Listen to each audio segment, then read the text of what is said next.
Hello friends, എല്ലാവർക്കും ചെമ്മനി പൂവിൻ്റെ ഇന്നത്തെ പുതിയൊരു എപ്പിസോഡ് വീഡിയോയിലേക്ക് സ്വാഗതം. എപ്പിസോഡിന്റെ തുടക്കത്തിൽ തന്നെ കാണിക്കാൻ നമ്മുടെ ശ്രുതി ചന്ദയോടായിട്ട് കുറച്ച് പണം ആവശ്യപ്പെടുന്ന സമയത്ത് തൻ്റെ കയ്യിൽ പണമില്ല എന്നും അത് ശ്രുതിയോട് പോയി ചോദിക്കാനായിട്ട് പറഞ്ഞിട്ട് അവിടെ നിന്ന് പോവുകയും ചെയ്യുന്നുണ്ട്. ഉടനെ തന്നെ ശ്രുതി എന്താ ചെയ്യുന്നതെന്ന് വെച്ച് കഴിഞ്ഞാൽ അച്ഛൻ്റെ അമ്മയുടെ റൂമിലേക്കായിട്ട് ചെല്ലുകയാണ്.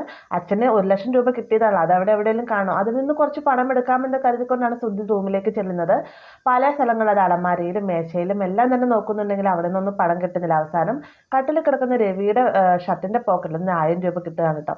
ഏത് സമയത്ത് രവി കുളിച്ചുകൊണ്ടിരിക്കുകയായിരിക്കും. തൻ്റെ കയ്യിൽ കിട്ടിയ പണവുമായിട്ട് ഇന്റർവ്യൂവിന് ശ്രുതി പോകാനിരിക്കുന്ന സമയത്താണ് കുളിയും കഴിഞ്ഞ് തിരികെ വരുന്ന രവി ഷർട്ടിന്റെ പോക്കറ്റിൽ 1000 രൂപ കാണാത്തത് കൊണ്ട് തന്നെ തൻ്റെ 1000 രൂപ എടുത്തോ എന്ന് ചോദിച്ചുകൊണ്ട് ചന്ദ്രയുടെ അടുത്തേക്ക് ചെല്ലുകയാണ്. ചന്ദ്ര പറയുന്നുണ്ട് ഞാനൊന്നും എടുത്തില്ല എന്നൊക്കെ പറഞ്ഞുകൊണ്ടിരിക്കുന്ന സമയത്താണ് ഇന്റർവ്യൂവിന് പോകാനായിട്ട് ശ്രുതി മുകളിലത്തെ നിലയിൽ നിന്ന് താഴത്തേക്ക് ഇറങ്ങി വരുന്നത് കേട്ടോ. ശ്രുതിയുടെ മുഖത്തെ മുഖഭാവവും അതുപോലെ തന്നെ പരുങ്ങളെ കാണുമ്പോൾ തന്നെ ചന്ദ്രയ്ക്ക് കാര്യം മനസ്സിലാവുകയാണ്, പണം എടുത്തിരിക്കുന്നത് ശ്രുതിയാണെന്നുള്ള കാര്യം. വേഗം തന്നെ അങ്ങനെയൊന്ന് സേഫ് ആക്കണമല്ലോ. അതുകൊണ്ട് തന്നെ ചന്ദ്ര പറയുന്നുണ്ട്, നിങ്ങൾ ചിലപ്പോൾ പണം എവിടെയെങ്കിലും വെച്ച് കടകളിൽ എവിടെയെങ്കിലും വെച്ച് കൊടുത്തു കാണും, അത് നിങ്ങൾ മറന്നു പോയതായിരിക്കും എന്നൊക്കെ പറയുന്ന സമയത്ത് ഇത്രയ്ക്ക് വെളിവില്ലാതെയാണ് ചന്ദ്ര ഞാൻ നടക്കുന്നത്, എനിക്ക് നന്നായിട്ട് അറിയാം ഷർട്ടിന്റെ പോക്കറ്റിൽ 1000 രൂപ ഉണ്ടായിരുന്നു, ഞാനത് കണ്ടതുമാണെന്ന് രവി ഉറപ്പിച്ചെന്ന് പറയുമ്പോഴത്തേക്കും, അല്ല നിങ്ങൾ ഇന്നലെ നിങ്ങളുടെ കൂട്ടുകാരനൊത്തല്ലേ പുറത്തേക്ക് പോയത്, ഒരു രൂപയുടെ കാലിച്ചായ പോലും അദ്ദേഹം ഇതുവരെ വാങ്ങി തന്നില്ല, അദ്ദേഹത്തിന് വേണ്ടിയിട്ട് എന്തെങ്കിലുമൊക്കെ മേടിച്ച് കൊടുത്തിട്ടുണ്ടാവും, നിങ്ങളുടെ പണം എല്ലാം തന്നെ കൂട്ടുകാർക്ക് വേണ്ടിയിട്ടല്ലേ ചിലവാക്കുന്നത് എന്നൊക്കെ പറയുമ്പോഴത്തേക്കും ചന്ദ്രൻ നീ കാര്യം അറിയാതെ സംസാരിക്കരുത്, എന്തായാലും എൻ്റെ കയ്യിൽ നിന്ന് ആ പണം ഇങ്ങോട്ട് പോയിട്ടില്ല എന്ന് എനിക്ക് നല്ല ഉറപ്പാണെന്നൊക്കെ നമ്മുടെ രവി പറയാണ്. എന്നിരുന്നാലും ചന്ദ്ര രവിയെ കുറ്റപ്പെടുത്തി തന്നെ സംസാരിക്കുക, രവിയേട്ടൻ്റെ കയ്യിൽ നിന്ന് പോയതായിരിക്കുമ്പോൾ ഇവിടെ ഇനിയും തപ്പിയിട്ട് കാര്യം ഉണ്ടാവില്ല, രവിയേട്ടനെ ആർക്കെങ്കിലും വേണ്ടി ചിലവാക്കിയതായിരിക്കും എന്നൊക്കെ പറഞ്ഞുകൊണ്ടിരിക്കുന്ന സമയത്താണ് നമ്മുടെ ശ്രുതി അമ്മ ഞാൻ പോയിട്ട് വരാമെന്നും പറഞ്ഞുകൊണ്ട് ഈ ഒരു പ്രശ്നത്തിൽ നിന്ന് ഒഴിവാകണമല്ലോ. അങ്ങനെ ശ്രുതി പുറത്തേക്ക് പോയിരിക്കുന്ന സമയത്ത് രവി പറയുന്നുണ്ട് നിൽക്കട അവിടെ എന്ന് പറയുകയാണ് കേട്ടോ. പെട്ടെന്ന് തന്നെ ഒരു ഞെട്ടലോട് കൂടി തന്നെ ശ്രുതി അവിടെ നിൽക്കുകയാണ്. കാരണം അച്ഛൻ തൻ്റെ കള്ളത്തരം പിടിച്ചു എന്നുള്ള രീതിക്കാണ് ശ്രുതിയുടെ നിപ്പ്. അങ്ങനെ രവി ശ്രുതിയുടെ അടുത്തേക്ക് വരുന്ന സമയത്ത് ചോദിക്കുന്നത്, എടാ നിന്റെ 500 രൂപയുടെ ചേഞ്ച് ഉണ്ടാവുമോ എന്ന് ചോദിക്കുന്ന സമയത്താണ് ശ്രുതിയുടെ ശ്വാസം നേരെ വീഴുന്നത് കേട്ടോ. ശ്രുതി വേഗം പറയുന്നുണ്ട്, ഇല്ല എൻ്റെ 500 രൂപയ്ക്ക് ചേഞ്ച് ഇല്ല, എല്ലാം തന്നെ ഗൂഗിൾ പേ വഴിയല്ലേ ഞാൻ, അതുകൊണ്ട് തന്നെ കയ്യിൽ ക്യാഷ് സൂക്ഷിക്കേണ്ട കാര്യമില്ലല്ലോ എന്നൊക്കെ ശ്രുതി പറയുന്ന സമയത്ത് അത് ശരിയായി, ഇപ്പം ആദ്യം കയ്യിൽ പൈസ ഇല്ലല്ലോ, ചില്ലറ ചോദിച്ചാൽ പോലും കയ്യിൽ പൈസ ഇല്ല, എല്ലാം ഈ ഗൂഗിൾ പേ വഴിയല്ലേ എന്നൊക്കെ ഇങ്ങനെ രവി പറയുകയാണ്. അങ്ങനെ ഒരു കണക്കിന് നമ്മുടെ ശ്രുതി അവിടെ നിന്ന് രക്ഷപ്പെട്ടു പോവാണ് കേട്ടോ. രവി ആണെങ്കിൽ തൻ്റെ കയ്യിലെ പണം എവിടെ പോയി എന്നുള്ള ടെൻഷനിലാണ്. കാരണം രവിക്ക് നന്നായിട്ട് അറിയാം പോക്കറ്റിൽ പൈസ ഇരിക്കുന്ന കണ്ടുവെന്ന്. പക്ഷേ ആ പണം എവിടെ പോയി എന്ന് എത്ര ആലോചിച്ചിട്ട് രവിക്ക് കിട്ടുന്നില്ല കേട്ടോ. പിന്നീട് കളിക്കുന്നത് നമ്മുടെ ശ്രുതിയുടെ ബ്യൂട്ടി പാർലറാണ് കേട്ടോ. അവിടെ നമ്മുടെ ശ്രുതിയും മീരയും കൂടി സംസാരിക്കുന്നതെന്ന് പറഞ്ഞു കഴിഞ്ഞാൽ ശ്രുതി ഇന്നത്തെ ഇന്റർവ്യൂവിന് പോയിരിക്കുകയാണ് എന്നുള്ള കാര്യങ്ങൾ തന്നെയാണ്. ഈ കൂട്ടത്തിൽ തന്നെ മീര പറയുകയാണ്, നിന്റെ ഇളയച്ചൻ ഇന്ന് വിളിച്ചിരുന്നു എന്ന് പറയുമ്പോഴത്തേക്ക് ഇളയച്ചനും ആര് എന്ന് ചോദിക്കുകയാണ്. വേറെ ആരായി വീരാനക്കയുടെ കാര്യമാണ് ഞാൻ പറഞ്ഞതെന്ന് മീര പറയാം കേട്ടോ. ഇത് സമയത്ത് ശ്രുതി പറയുന്നുണ്ട്, എന്തോ എനിക്ക് പേടിയാകുന്നുണ്ട് മീര, ഇതിന്റെ വലിയ പ്രശ്നമാവുമെന്ന് തോന്നുന്നു, അദ്ദേഹത്തിന് അഭിനയം എന്ന് പറഞ്ഞ ജീവനാണ്, ഇനി സിനിമയിൽ എങ്ങാനും ചാൻസ് കിട്ടിയില്ല എന്നുള്ള പേരിൽ ഇദ്ദേഹം പ്രശ്നം ഉണ്ടാക്കും എന്നുള്ള കാര്യം എനിക്ക് ഉറപ്പാണ്. മീര എന്തെങ്കിലും പ്രശ്നം ഉണ്ടാക്കി എൻ്റെ വീട്ടിലേക്ക് വന്നു കഴിഞ്ഞാൽ എൻ്റെ ജീവിതമാകെ തകിടം മറിയൂട്ടോ എന്നൊക്കെ പറയുമ്പോഴത്തേക്കും, നീ ഒന്നുകൊണ്ടും പേടിക്കേണ്ട ശ്രുതി, എല്ലാ കാര്യങ്ങളും ഞാൻ മാനേജ് ചെയ്തോളാം എന്നൊക്കെ പറയുമ്പോഴത്തേക്കും, നീ വിചാരിക്കുന്ന പോലെ ഒന്നുമല്ല മീര പ്രശ്നങ്ങൾ, അദ്ദേഹം എന്തെങ്കിലും ചെയ്ത് കാട്ടിക്കഴിഞ്ഞാൽ അതെല്ലാം തന്നെ എനിക്കായിരിക്കും വന്ന് ചേരുക എന്നൊക്കെ ശ്രുതി പറയുന്ന സമയത്ത് മീരയ്ക്കും അത് ശരിയാണെന്ന് തോന്നുകയാണ്. വേഗം തന്നെ മീര പറയുകയാണ്, നമുക്ക് ഇതിന് ഡയറക്ടർ കണ്ട് സംസാരിച്ചാലോ, വീരാനിക്കൊക്കെ ഇങ്ങനെ ചാൻസ് കൊടുക്കാണ്ട് പറഞ്ഞാലോ എന്നൊക്കെ ചോദിക്കുന്ന സമയത്ത്, നീ നടക്കുന്ന കാര്യം എന്തെങ്കിലും പറ മീര, എന്തായാലും ഈ ഒരു പ്രശ്നത്തിന് പരിഹാരം കണ്ടെത്തിയേ മതിയാവൂ എന്നൊക്കെ ഇങ്ങനെ ശ്രുതി പറയുമ്പോഴത്തേക്കും, എന്നാ ഒരു കാര്യം ചെയ്യാം, നമുക്ക് വീരാനിക്കയെ കൊണ്ട് നവീന് കൊട്ടേഷൻ കൊടുത്താൽ അതാവുമ്പോഴത്തേക്കും നമ്മുടെ വേറെ ചിലവും വരുന്നില്ല, വീരാനിക്കയ്ക്ക് സന്തോഷമാവും, അത് മറ്റൊന്നും ചെയ്യണം, നമുക്ക് വീരാനിക്കയോട് പറയുന്നത് ഒരു സിനിമയുടെ ഷൂട്ടിങ്ങിന്റെ ഭാഗമായിട്ട് ചെയ്യുന്നതാണെന്ന് പറഞ്ഞു കഴിഞ്ഞാൽ വീരാനിക്ക നവീന് ഇടിച്ച് ഇഞ്ചപ്പരുവായിക്കോളും, പിന്നെ അവന്റെ ശല്യം നമുക്ക് ഉണ്ടാവുകയില്ല എന്നൊക്കെ മീര പറയുന്ന സമയത്ത് ഒരു പ്രശ്നം ഒതുങ്ങി തീരുന്നുള്ളൂ, അതിൻ്റെ ഇടയ്ക്കിടെ അവൾ അടുത്ത് സ്റ്റണ്ടും കൊണ്ട് വന്നിരിക്കുന്നു, മീര ഇതൊന്നുമല്ല നവീനുള്ള പണി ഞാൻ തന്നെ കൊടുത്തുള്ളൂ, പക്ഷേ വീരാനിക്കയുടെ കാര്യം അതെങ്ങനെയെങ്കിലും നമുക്ക് പ്രശ്നം പരിഹരിച്ചേ മതിയാവുള്ളൂ എന്നൊക്കെ ശ്രുതി മീരയോടായിട്ട് പറയുകയാണ്. പിന്നീട് കാണിക്കാൻ നമ്മുടെ ശ്രുതി നേരെ ഇന്റർവ്യൂവിന് ചെയ്യാനിരിക്കുന്ന സമയത്ത് ശ്രുതിനെ കൂടാതെ വേറെ 2 പേരും കൂടി ഉണ്ടാവും. അവരോടായിട്ട് ശ്രുതി ചോദിക്കുന്നുണ്ട്, ആദ്യമായിട്ട് ഇന്റർവ്യൂ വരുന്നതാണോ, നിങ്ങളൊക്കെ എന്തോരം പഠിച്ചു എന്നൊക്കെയുള്ള വിശേഷങ്ങളും കാര്യങ്ങളൊക്കെ ചോദിച്ചുകൊണ്ടിരിക്കുകയാണ്. ഉടനെ തന്നെ അവരിൽ നിന്നായിട്ട് സർട്ടിഫിക്കറ്റുകൾ ശ്രുതി മേടിക്കട്ടെ, എന്നിട്ട് പറയുന്നുണ്ട്, നിങ്ങൾ ഇത്രയാളെ പഠിച്ചിട്ടുള്ളൂ, പക്ഷെ എൻ്റെ ക്വാളിഫിക്കേഷൻ എന്താ നിങ്ങൾക്ക് അറിയാമോ എന്ന് ചോദിച്ചുകൊണ്ട് ഒരു വിസിറ്റിംഗ് കാർഡ് ശ്രുതി അവർക്ക് കയ്യിലേക്ക് കൊടുക്കുകയാണ്. എന്നിട്ട് പറയുകയാണ്, ഇതൊന്ന് വായിച്ചു നോക്കിയാൽ ചിലപ്പോൾ വായിച്ച് തീരില്ല എൻ്റെ ക്വാളിഫിക്കേഷൻ, അത്രയ്ക്കുണ്ട് എൻ്റെ ക്വാളിഫിക്കേഷൻ എന്നൊക്കെ ഇങ്ങനെ ശ്രുതി വലിയ പൊങ്ങച്ചം വർത്താനം പറഞ്ഞുകൊണ്ടിരിക്കുന്ന സമയത്ത് ഇതൊക്കെ വായിച്ച് നോക്കണ്ട, അവര് വായിച്ചു നോക്കിയിട്ട് ഇവർ രണ്ടുപേരും അതിശയത്തിലൂടെ പരസ്പരം നോക്കുക. ഈ ഒരു സമയത്ത് ശ്രുതി പറയുന്നുണ്ട്, എന്തായാലും വെൽ ക്വാളിഫൈഡ് ഞാൻ തന്നെയാണ്, ഈ ഒരു ജോലിക്ക് നിങ്ങൾ ആരും തന്നെ നിൽക്കേണ്ടതില്ല, ഇത്രയും ക്വാളിഫിക്കേഷൻ ഉള്ളത് കൊണ്ട് തന്നെ എനിക്ക് തന്നെയായിരിക്കും ഈ ജോലി എന്നൊക്കെ പറഞ്ഞ് സ്തുതി തിരിഞ്ഞു നോക്കുന്ന സമയത്ത് ഇവർ രണ്ടുപേരും അവിടെ കാണാനില്ല കേട്ടോ. കാരണം വന്നിരിക്കുന്നവർക്ക് മനസ്സിലായി ഇവരെക്കാളും നല്ല ക്വാളിഫിക്കേഷൻ ഉള്ളത് സ്തുതിക്കാണ്.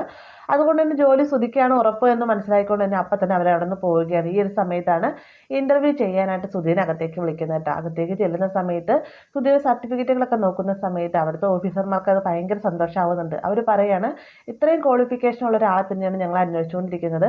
നിങ്ങൾ നേരത്തെ ഇന്റർവ്യൂവിന് വേണ്ടി കാർഡ് അയച്ചപ്പോൾ തന്നെ ഞങ്ങൾ നിങ്ങളെ സെലക്ട് ചെയ്ത് വെച്ചിരുന്നതായിരുന്നു. എന്തായാലും നിങ്ങൾക്ക് തന്നെയാണ് ജോലി എന്നൊക്കെ പറയുമ്പോഴത്തേക്കും സുധിക്ക് ഭയങ്കര സന്തോഷമാകും കേട്ടോ.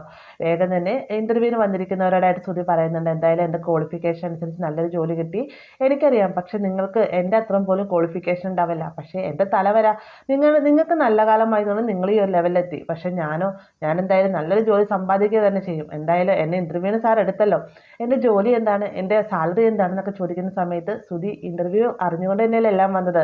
ഇവിടെ ഞങ്ങൾ ചെയ്യുന്നതെന്ന് വെച്ച് കഴിഞ്ഞാൽ ഇവിടെ ഇന്റർവ്യൂ ചെയ്തതിന് ശേഷം പുറത്തേക്കായിട്ട് ജോലിക്ക് അയക്കുകയാണ്. സുധിക്ക് ഇപ്പോൾ കിട്ടിയിരിക്കുന്നത് കാനഡയിലാണ്. പക്ഷേ അതിന് വേണ്ടിയിട്ട് കുറച്ച് ഫീസ് അടയ്ക്കേണ്ടതുണ്ട് എന്നൊക്കെ പറയുന്ന സമയത്ത് അതിനെന്താ സാർ ഞാൻ ഫീസ് അടയ്ക്കാലോ, എൻ്റെ 1000 രൂപയുണ്ട്, എത്ര 250 350 വേഗം എന്ന് പറ, എന്നിട്ട് വേണം ഫീസ് അടച്ചിട്ട് എനിക്ക് ജോലിക്ക് ജോയിൻ ചെയ്യാൻ എന്നൊക്കെ അങ്ങനെ സുധി ഭയങ്കര സന്തോഷത്തോട് പറയുന്ന സമയത്ത് സുധി എന്താ ഒന്നും അറിയാത്ത പോലെ സംസാരിക്കുന്നത്, ഞങ്ങളെന്താ ഇവിടെ വല്ല കച്ചവടത്തിൽ വന്നിരിക്കുകയാണ് ഇങ്ങനെ വില പേശാനായിട്ട്. വേണ്ടത് 14 ലക്ഷം രൂപയാണ്. 14 ലക്ഷം രൂപ അടച്ചു കഴിഞ്ഞാൽ സുധിക്ക് ജോലി ഉറപ്പാണ് എന്ന് പറയുമ്പോഴത്തേക്കും സുധി ആ കണ്ണ് തള്ളി നിൽക്കുകയാണ് കേട്ടോ. എന്നിട്ട് പറയുന്നുണ്ട് 14 ലക്ഷം രൂപയോ, ഈ 14 ലക്ഷം രൂപ നിങ്ങൾക്ക് തരാമെങ്കിൽ എനിക്ക് ജോലി ഇവിടെ തന്നെ അന്വേഷിച്ചാൽ പോരെ, പൈസ കയ്യിലില്ലാത്തതുകൊണ്ടാണല്ലോ ഞാൻ ജോലിക്ക് അന്വേഷിക്കുന്നതെന്നൊക്കെ സുധി പറയുന്ന സമയത്ത് അതൊന്നും പറഞ്ഞിട്ട് കാര്യമില്ല സുധി. പക്ഷെ സുധി ഈ ഒരു ജോലി കിട്ടുകയാണെന്നാണെങ്കിൽ 14 ലക്ഷം രൂപ സുധിക്ക് 3 മാസം കൊണ്ട് തിരിച്ചെടുക്കാനാവും. കാരണം അത്രയും നല്ലൊരു ജോലിയാണത്. സുധി എന്തായാലും കാര്യങ്ങളൊക്കെ തീരുമാനിച്ചിട്ട് വിളിച്ചു എന്നൊക്കെ പറഞ്ഞിട്ട് ഇവരവിടുന്ന് പറഞ്ഞു വിടുകയാണ് കേട്ടോ. പിന്നീട് കാണിക്കുന്നത് സുധി ഹാളിലിരുന്നു കൊണ്ട് സുധിക്ക് ജോലി കിട്ടുമ്പോൾ കാണുമ്പോൾ എന്നുള്ള ടെൻഷനിൽ ഇരിക്കുകയാണ്. ഈ സമയത്താണ് ചന്ദ്ര അങ്ങോട്ടേക്ക് വരുന്നത്. ചന്ദ്ര വന്നിട്ട് ചോദിക്കുന്നുണ്ട് മോളെ ഭക്ഷണം കഴിക്കാമെന്നൊക്കെ പറയുന്ന സമയത്ത് അതല്ലാണ്ട് സുധിക്ക് ജോലി കിട്ടിയോ ഇല്ലെന്ന് അറിയില്ലല്ലോ, എന്തായാലും സുധിക്ക് ജോലി കിട്ടിയെന്ന് അറിഞ്ഞിട്ട് ഞാൻ കഴിക്കുന്നുള്ളൂ എന്നൊക്കെ പറയുകയാണ്. അപ്പോൾ സുധിയുടെ ഈ സംസാരം കേട്ടുകൊണ്ടാണ് രവിയും സച്ചി അങ്ങോട്ടേക്ക് വരുന്നത്. അപ്പോൾ സുധിക്ക് നിലവിൽ ജോലി ഇല്ല എന്നൊക്കെ അറിയുമ്പോഴത്തേക്കും രണ്ടുപേർക്കും ഭയങ്കര ഷോക്കാവുകയാണ്. വേഗം തന്നെ രവി ചോദിക്കുന്നുണ്ട് മോളെ നീ എന്താ ഈ പറഞ്ഞ സുധിക്ക് ജോലി ഇല്ല എന്ന്, അവനുണ്ടായിരുന്ന ജോലി പിന്നെയും കളഞ്ഞു എന്നൊക്കെ ചോദിക്കുന്ന സമയത്ത് അതല്ലെങ്കിൽ സുധിക്ക് ഈ ജോലിയായിട്ട് അത്ര താല്പര്യം ഉണ്ടായിരുന്നില്ല, സുധിയുടെ ക്വാളിഫിക്കേഷൻസ് നല്ല ജോലി കിട്ടുന്നതിന് വേണ്ടിയിട്ടാണ് സുധി ജോലി കളഞ്ഞത് എന്നൊക്കെ പറയുമ്പോഴത്തേക്കും രവിക്ക് ദേഷ്യം അടക്കാനാവുന്നില്ല കേട്ടോ. രവി വേഗം തന്നെ പറയുന്നുണ്ട് അവൻ എന്ത് കാര്യത്തിന് വേണ്ടി ആ ജോലി കളഞ്ഞു, ഇവൻ്റെ ജോലി എന്നാ പോയത് എന്നൊക്കെ ചോദിക്കുമ്പോഴത്തേക്കും ചന്ദ്ര വേഗം തടി തപ്പാനായിട്ട് പറയുകയാണ്. ഇന്ന് രാവിലെയാണ് ജോലി അവൻ വേണ്ടെന്ന് വെച്ചത്, ഇന്നിപ്പോൾ പുതിയ ഇന്റർവ്യൂവിന് വേണ്ടിയിട്ട് പോവല്ലേ, അപ്പോൾ ആ ഒരു ജോലി കിട്ടുന്ന അവന് ഉറപ്പാണ്, അതുകൊണ്ടാണ് പഴയ ജോലി കളഞ്ഞത് എന്നൊക്കെ പറയുമ്പോഴത്തേക്കും സച്ചി പറയുന്നുണ്ട് ലോകത്ത് ആദ്യമായിട്ടായിരിക്കും ഒരു ജോലി കിട്ടും എന്നുള്ള പ്രതീക്ഷയിൽ മറ്റൊരു ജോലി കളഞ്ഞിട്ട് വരുന്നത്, എന്തായാലും ഇവന്റെ മണ്ടത്തരങ്ങൾ ഇങ്ങനെ തീരുന്നില്ലല്ലോ എന്നൊക്കെയാണ് സച്ചി പറഞ്ഞുകൊണ്ടിരിക്കുന്ന സമയത്താണ് സുധി അങ്ങോട്ടേക്ക് വരുന്നത് കേട്ടോ. സുധി വരുന്ന കാഴ്ച കാണുമ്പോൾ തന്നെ എന്താ സുധിയുടെ മുഖം എന്താ വല്ലാതിരിക്കുന്ന, ജോലി കിട്ടിയില്ലേ എന്ന് ചോദിക്കുകയാണ്. സുധി ആകെ ടെൻഷനിൽ തന്നെ കേട്ടോ സോഫയിലേക്ക് പോയിരിക്കുന്നത്. ഈ ഒരു സമയത്ത് ചന്ദ്ര സുധിയുടെ അടുത്ത് വന്നിട്ട് ഇരുന്നിട്ട് ചോദിക്കുന്നുണ്ട് മോനെ സുധി എന്താ കാര്യം പറ, എന്തായാലും അമ്മയോട് തുറന്നു പറ, നിനക്ക് ജോലി കിട്ടിയില്ലേ എന്നൊക്കെ ചോദിച്ചുകൊണ്ടിരിക്കുകയാണ് കേട്ടോ. അപ്പോൾ ഇവർ നമ്മൾ സംസാരിച്ചുകൊണ്ടിരിക്കുന്നതിൻ്റെ ഇടയിൽ തന്നെ രേവതി അങ്ങോട്ടേക്ക് വരുന്നുണ്ട്. വേഗം തന്നെ രേവതി പറയുകയാണ് ചിലപ്പോൾ ജോലി കിട്ടിക്കാനുള്ളതായിരിക്കും, അതായിരിക്കും ഇത്ര സങ്കടം എന്നൊക്കെ പറയുമ്പോഴത്തേക്ക് നീ മിണ്ടാതിരുന്നോളും, എൻ്റെ മോൻ്റെ ജോലി കിട്ടിയല്ലോ എന്ന് അവനല്ല ആദ്യം പറയേണ്ടതെന്ന് ചന്ദ്ര പറയുകയാണ്. അങ്ങനെ സുധി സങ്കടത്തോട് തന്നെ സ്വകാര്യത്തിൽ നമ്മുടെ ചന്ദ്രയുടെ എന്തോ കാര്യങ്ങൾ പറയുന്ന സമയത്ത് ചന്ദ്രയ്ക്ക് ഭയങ്കര സന്തോഷമാണ്. ചന്ദ്ര പറയുകയാണ് ഇതിനാണ് ഇത്ര സങ്കടപ്പെട്ടിരുന്നത്, എന്തായാലും നല്ല ജോലി തന്നെയല്ലേ നിനക്ക് കിട്ടിയത്, അമ്മയ്ക്ക് ഭയങ്കര സന്തോഷമായി എന്നൊക്കെ പറയുകയാണ്. എന്നാൽ എന്താ കാര്യം മനസ്സിലാവാതെ നിൽക്കുകയാണ് രേവതിയും സച്ചിയും രവിയും ശ്രുതിയും എല്ലാം തന്നെ.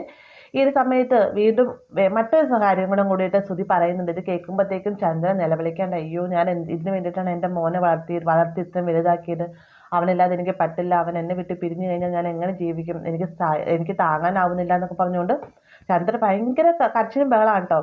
ഇത് കേൾക്കുമ്പോഴത്തേക്കും സുധി വേഗം വിചാരിക്കുകയാണ് ചിലപ്പോൾ സുധിക്ക് ജോലി കിട്ടിക്കാനുള്ള എന്നൊക്കെ വിചാരിച്ചുകൊണ്ട് തന്നെ സുധിയുടെ അടുത്തേക്ക് ചോദിക്കുകയാണ് സുധി നിനക്ക് ജോലി കിട്ടിയില്ല, ആദ്യം എന്ത് കാര്യത്തിനാണ് കരയുന്നത് എന്നൊക്കെ ചോദിക്കുമ്പോഴത്തേക്കും അല്ല സുധി എനിക്ക് ജോലി കിട്ടിയെന്ന് പറയുമ്പോഴത്തേക്കും സുധിക്ക് ഭയങ്കര സന്തോഷമാണ്. സുധി വേഗം തന്നെ സുധിനെ കെട്ടിപ്പിടിക്കുക, എനിക്ക് വളരെയധികം സന്തോഷമായി സുധി, നിനക്ക് നല്ലൊരു ജോലി തന്നെയാണ് കിട്ടിയിരിക്കുന്നതെന്നൊക്കെ പറഞ്ഞുകൊണ്ട് കെട്ടിപ്പിടിച്ച് സന്തോഷം പ്രകടിപ്പിക്കുക കേട്ടോ.